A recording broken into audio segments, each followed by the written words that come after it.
It is amazing to me because there are two types of wisdom. There is a wisdom that comes from the world. Right. The world espouses Yeah. their wisdom, and then God provides his wisdom. And what God says of the world's wisdom is that it is selfish, sensual, Yeah. devilish. That is the description. And by the Yeah. way, when you look at people say, well, what is the wisdom of the world? So, for example, wokeness is quote unquote the world's new religion, and it is the wisdom of the world. Hey, you're watching What Was That About? Thank you for joining us for today's episode. I hope you're doing well. My name is Moses Khan. I am with Dr. Tony Soldano, the lead pastor here at All People's Church. How you doing, Pastor? Good. How are you? I'm doing well. Yeah. Golf is over almost. How do you feel about that? Wow. Wow. How to destroy a program in the first 30 seconds. That is, there are other countries you can go to the golf, by the way. You go to Florida, you go to Arizona. I've been getting all your tea time in. That's it. I'm leaving. Man, we're just wrapping up here in summer, and it's been good. Yes. It's been good. Yes. Yeah. We've done a lot of programs, and Yeah, we have. I don't know what episodes we're at. yeah. The producer doesn't know how to I'm getting fingers here. 1:15, 30 1:25, 1:27, something like that. something. Anyways, Why don't we get the correct number? we should get the correct number. But this has been so good. I love these. Yeah. We want to talk about wisdom today. Wisdom. Principal thing. Wisdom is the principal thing. That's in Is it principal That's or in- principal? that's in Proverbs. It's in Proverbs somewhere. Chapter 4. Chapter 4. Yeah. The principal thing? No. It's a principal thing. Principal. Principal thing. The main thing. We finished a series on wisdom, Mm. and I thought it was so good.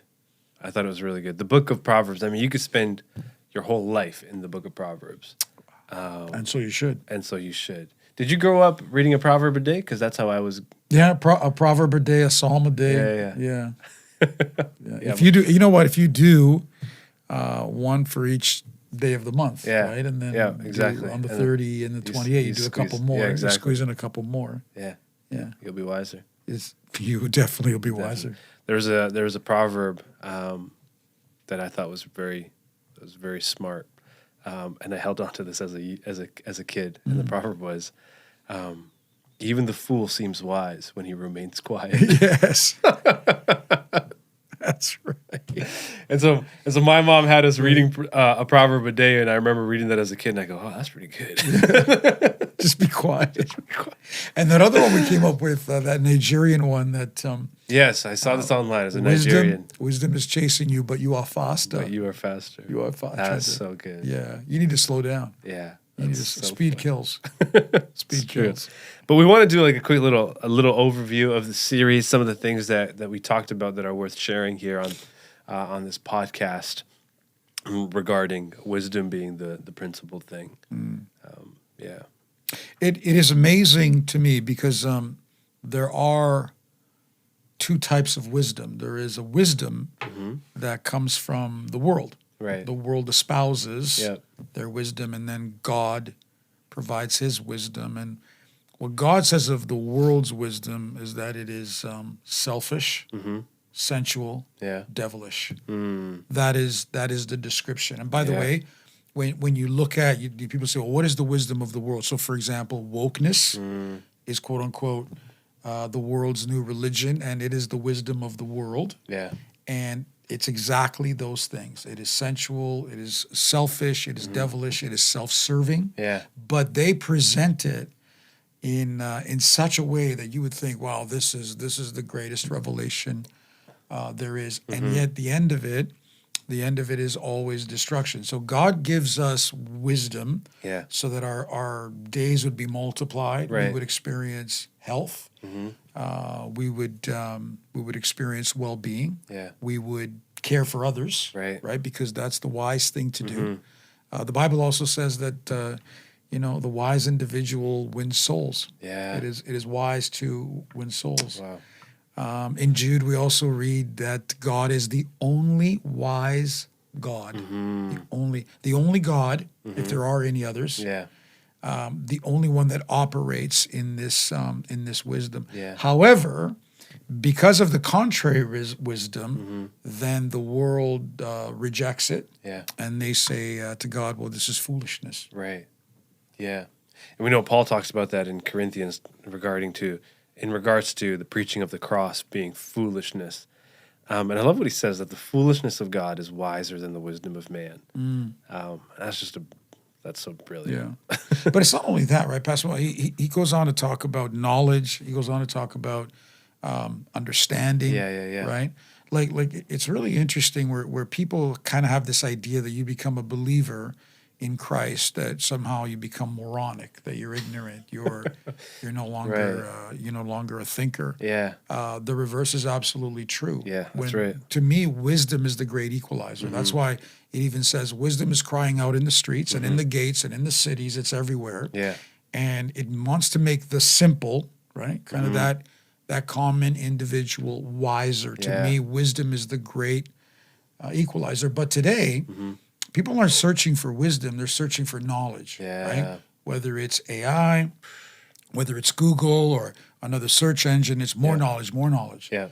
But knowledge without wisdom is very dangerous. Right. Right. Yeah, incredibly dangerous, because you can get deceived. We know that, Paul talks about knowledge puffing up.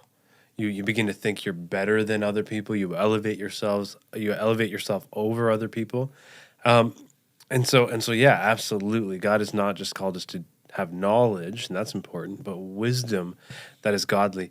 And there's a description in James chapter 3 where he talks about the wisdom of the world being, seductive and devilish and the rest of it. And he begins to talk about the wisdom of God that comes from above. And it's this description that is just incredible. It talks about a wisdom that is pure and peaceable and open to reason and full of mercy and gentle. And it's really a wisdom that can cause a society to thrive if you really think about it. Right. Because what happens when everybody begins to operate in that sort of wisdom, that sort of way in society, within, cultures and subcultures and amongst one another, man, you begin to flourish because people are loving each other well, serving each other well, and there's wisdom operating that is godly. What are some of your key takeaways from this series? Yeah, what you just said was so powerful there. And, even as you were speaking, I thought about the book of Genesis. We spend a lot of time there, particularly in the garden, right? Yeah.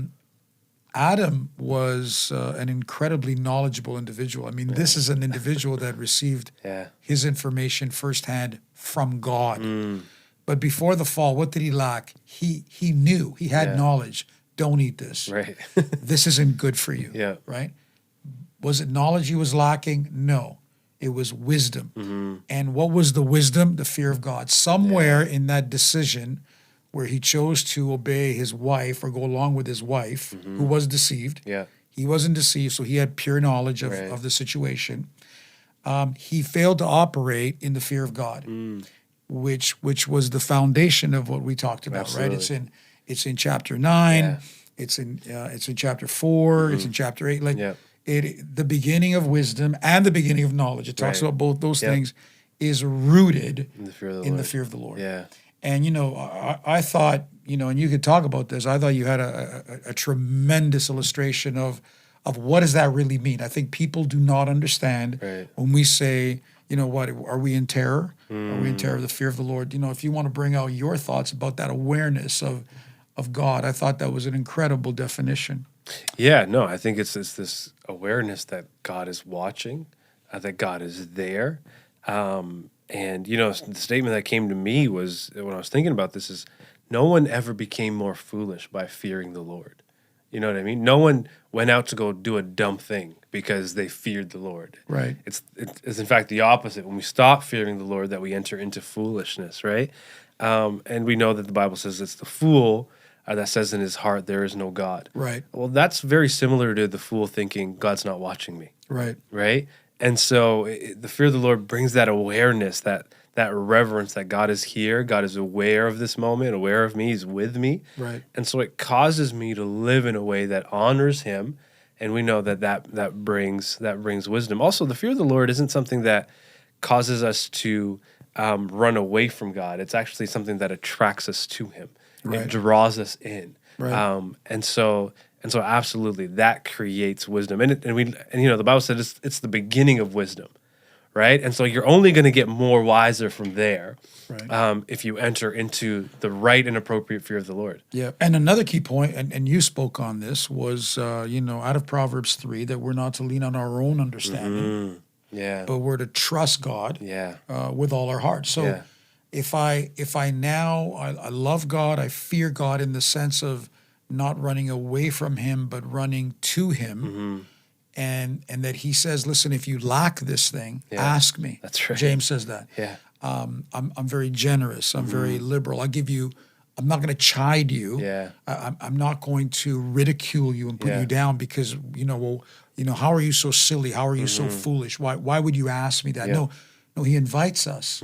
He invites us to not lean on our own understanding, but to lean on the understanding that God has, Yeah. because he recognizes that he knows more than we do. Right. He's the designer. He's given us the Bible, which is the manual of life. That was another point that we talked about, right? Yeah.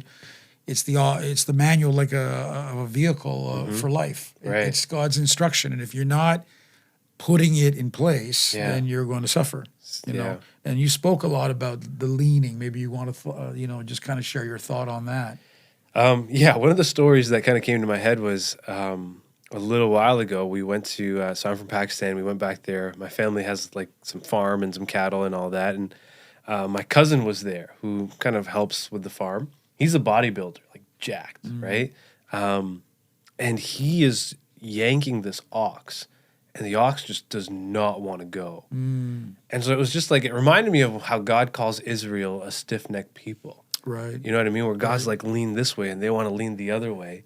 And that's what we were called to do. We're called to lean on God to understand that He is capable of supporting us, and we're not fully capable of supporting ourselves because we're not all sufficient, right? We're not the all wise God. We're not the all powerful and all knowing God.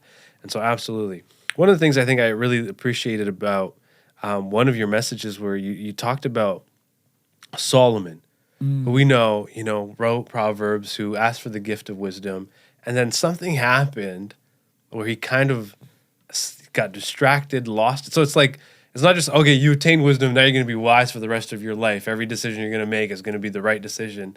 But it's like you have to keep going to that place of, I guess, fearing the Lord. Like, what happened in Solomon? Because I thought that was so powerful. Well, the big thing with Solomon is that between wives and concubines, he probably had approximately 1,000 women. Jeez. And of course, he married outside of the faith, if you will. And these women drew away his heart. They drew away his heart from serving and worshiping God. Yeah.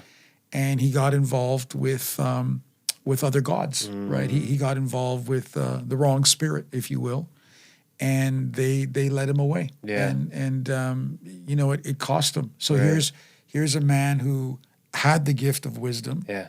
Did not obviously stay with it, and probably the cardinal rule, the number one rule that he wrote about here again, that fear of God. That fear of God means at the exclusion of everybody else. It's not like, okay, I fear God this much and every other God. No. The fear of God is that you will worship no other God. You're going to reverence Him. You're going to live for Him. And so he was drawn away from what? People that clearly he was affectionate towards, he was enamored with. Yeah. I don't know, maybe even in some element, there had to be some element of lust, I would think there. Like, for sure. You need Maybe like a little bit. you wouldn't have to be with the same woman for 3 years. Right. And that's what destroyed him. And so, I guess he wasn't wise enough to recognize his kryptonite, and that ultimately cost him. And so, wisdom is not only knowing our strengths, it's knowing our weaknesses and avoiding the things that God clearly tells us to avoid. It's not that, I talked about this too. It's not that God wants to punish us or He doesn't want us to have a joyful life. Yeah. He, as good parents, we know the things that are right and wrong, and so we try to instruct our children as God does, right? And you mentioned the story there. I just recently took my family to this market. Actually, you were there. You came. Yeah. But you didn't come. Remember where they had all the bulls there. They had all the bulls. Yeah, and they yeah, were yeah. doing this auction. Yeah. It was actually a farmer's market, and they're literally selling these cows and bulls, and they're in the crate, and they're obviously irritated. They're annoyed, and so I had taken Owen, my grandson. He wanted to see them, and so we go in there, and there's just this little wooden gate, Pastor Mo, and you could literally open the gate. You could jump the gate if you wanted, but there was this little sign that said, "Enter at your own risk." And really the translation of that is, if you're wise Yeah.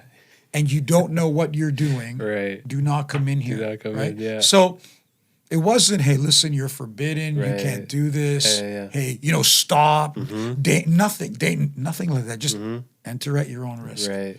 And so, yeah, it's basically saying, if you have any wisdom, you probably don't want to come in here. Yeah.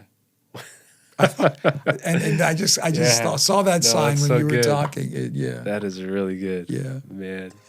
We could keep going, but I think we man. got to wrap They up. really should watch that Yeah, series. so good. Yeah, you can find it on the channel. I think it was a 4-part series. 4-part series. Yeah, so good. So good. Hey, listen, thank you for joining us for this conversation. If you're not subscribed, please subscribe. Like this video, share it with a couple people you know, and comment below what you think about this conversation. Pastor, thank you for this conversation. Thank you, sir. God bless you. We'll see you next time.